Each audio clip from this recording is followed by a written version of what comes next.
The first time you see the Jordan River, you're likely to be a little disappointed. It's not a very big river.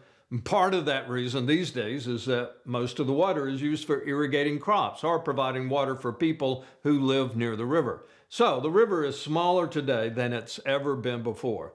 In addition, don't forget that it only rains in the winter in Israel. So if you happen to see the river in the summer or the fall, you might wonder how anyone could ever call such a small creek a river. In biblical times, and even just 100 years ago, the river was much more impressive. Every winter and spring, the river flooded. It created havoc near places like Jericho. And people like Joshua, Elijah, Elisha, and Jesus would have all seen the river when it was much wider and much more impressive than it is now. Today's short passage details the day that Jesus came to John the Baptist and was baptized himself. This serves as the official start of Jesus' ministry. From this day forward, Jesus will put down his carpenter's tools and become a full-time rabbi. Jesus could have announced the beginning of his ministry anywhere. Take Nazareth, for instance. In time, Jesus would preach in the Nazareth synagogue, but that first sermon also turned out to be his last sermon in his hometown. To restate the obvious, he could have announced the beginning of his ministry in Nazareth, but he did not. Jesus moved to Capernaum, and he could have announced the start of his ministry there, though he did not. He had also been born in Bethlehem. Since that was King David's hometown, that would have been a great backdrop for someone campaigning to be the Messiah. But as far as we know, Jesus never returned to Bethlehem.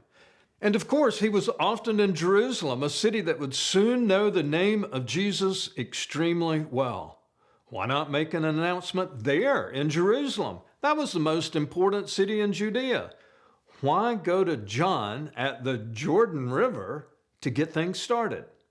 As it turns out, the Jordan River crossing near Jericho was an ideal place for Jesus to announce that his ministry had officially begun.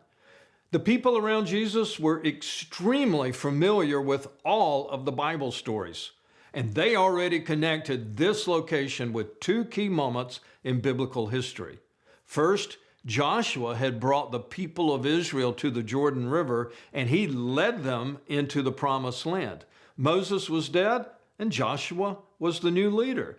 He and his people crossed over on dry land, and the wilderness days were over. It was a brand new beginning for Joshua and his people.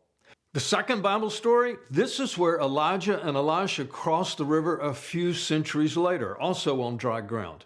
When Elisha came back to the riverbank alone, he crossed back over on dry ground, and it marked the end of Elijah's ministry and the beginning of Elisha's work. So, when Jesus came to where John the Baptist was preaching, the same thing happens in a symbolic way.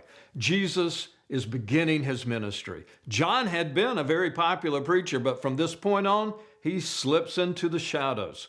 As John would say, Jesus has to become more. I must become less. If John and the other eyewitnesses needed a miraculous sign to confirm all of this, there was a voice from heaven affirming Jesus, and a dove came down to rest on him. It must have been an amazing moment, and all of the Bible people watching the baptism of Jesus understood the symbolism immediately. Jesus was like Joshua, ready to lead a new generation into a spiritual promised land. He was like Elijah and Elisha, ready to proclaim God's message in a powerful way. He was ready to begin his own ministry, and nothing signaled a new beginning quite like baptism, especially in this particular location. Baptism is a powerful way to symbolize a new start in your own life.